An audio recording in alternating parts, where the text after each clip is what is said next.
حج در لغت عرب به معنای قصد است یا به معنای زیارت است. یعنی قصد کردن، نیت کردن، نیتی زیارت کردن. این لغتاً قصد زیارت. و در شریعت اسلام زیارت مکان مخصوص فی زمان مخصوص بفعل مخصوص، زیارت مکانی مخصوص، یعنی مکانی خاص را حج گویند. و فی زمان مخصوص، در زمانی مخصوص، همه وقت حج کرده نمیشد. مثل عمره، حج زمانی معین دارد، حد و حدود دارد. بفعل مخصوص، کارهای مخصوص است. یک کارهایی هست که خاص به حج است، مانند سنگ پرتافتن، و این عبادت است و این غیر معقول المعنا هست، معناش عقل نمیگیرد، تعبدی هست. حج یکی از رکنهای دین مقدس اسلام است، لیکن مثل نماز هر روز نیست، یا مثل زکات هر سال نیست، یا مثل رمضان هر سال نیست. در عمر یک مراتبه یک بار فرض است و کسی که اضافه میکند و علاکه برایش نافله هست. برای قبول شدن حج و دیگر عملها هم دو شرط است. خواهید که عمل شما قبول شود، مقبول شود، الله تعالی راضی شود، دو شرط را اجرا کنید. این در همه عملها. شرط یکم اخلاص، یعنی این عبادت باید خالص برای دریافت رضایت الله تعالی باشد. شرط دوم، این عبادت طبق سنت رسول الله صلی الله علیه و سلم انجامیده شود. یعنی حج را اجرا میکنید خیلی که پیغمبر صلی الله علیه و سلم اجرا کردن، خالص به خاطر الله باشد، موافق سنت پیغمبر صلی الله علیه و سلم باشد. شرط اول اخلاص است. الله تعالی میگوید که قل انی امرت ان اعبد الله مخلصا له الدین در سوره زمر. بگو ای پیغمبر صلی الله علیه و سلم، من امر شدم، من با وجود اینکه پیغمبر هستم امر شدم که الله تعالی را خالص عبادت کنم، تنها الله تعالی را عبادت کنم با مقصدی رازگی الله تعالی. خالص، خالص او الله تعالی لبنان خالصا گفته است در قرآن، شیری خالص. اگر در داخل شیری سفید یگان نقطه سیاهی افتاد و شیری خالص نیست، الک شیری سفید. خالص یعنی 100% به خاطر الله تعالی، نه به خاطر کسی.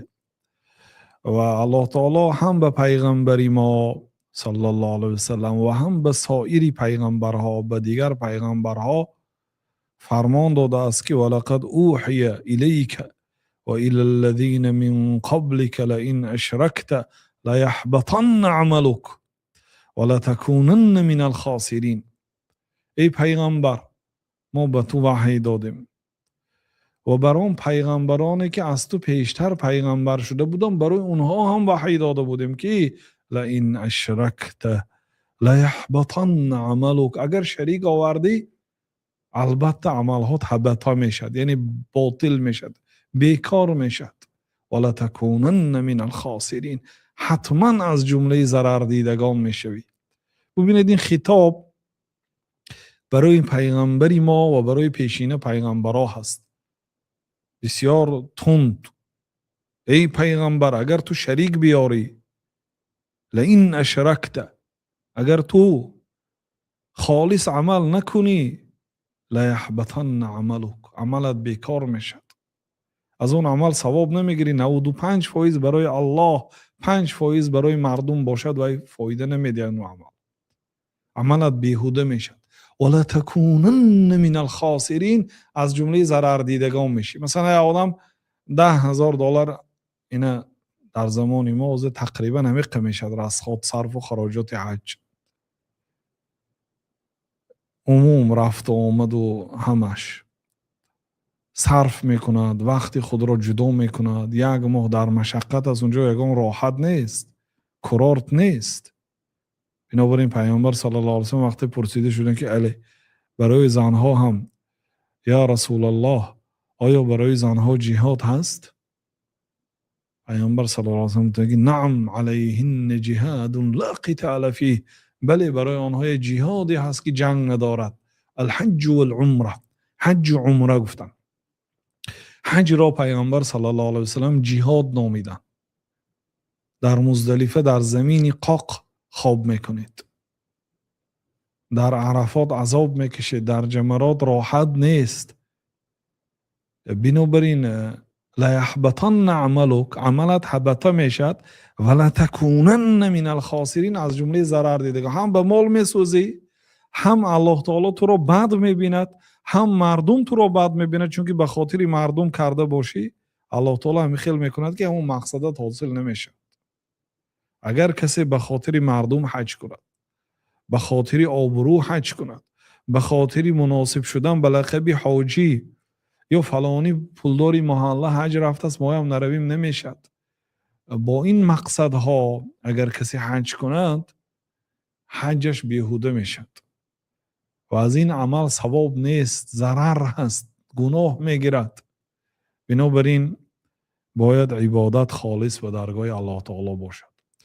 ای عمل کان لغیر الله یضمحل، هر یک عمل، کدام عملی نباشد به غیر الله تعالی باشد اون مانند نمک در آب حل میشد، فایده نیست از وی.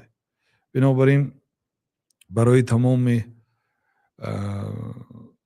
برادرایی که حج می روند و برای عموم مسلمان ها این وصیت شریعت است که هر یک عمل را خالصا لله کنند. بنابراین هر یک در ابتدای هر یک عمل نیت برای چی شرط است؟ اون بینید در نمازم هر نماز نیت میکنیم خالصا لله تعالی باید باشد نماز، نه برای دیدنی فلانی و نه برای دریافت رازگی فلانی. این وظیفه بندگی ما هست، الله تعالی ما را سپارش داده است، ما باید وظیفه بندگی خیش را اجرا کنیم، آن را باید خالص برای الله کنیم. برای مردم کسی اگر کند الله تعالی به همون مردم میداند که همین بنده الله تعالی همین عبادت را برای رازگی مردم کرد. گفته من را الله به و من سمع الله به، کسی به خاطر این یک عمل را انجام داد که مردم شنون و مرا تعریف کنند، الله تعالی به همون مردم میداند که همین آدم ریاکار است، برای خودنمایی کرده ایستاده است. چی فایده؟ نه از مردمت سناش بهره‌مند می شود، نه ثواب می گیرد، بلکه گناه می گیرد و در نزد مردم هم شرمنده می شود. بنابراین یگان عمل را به خاطر بنده ها کرده نمی شود.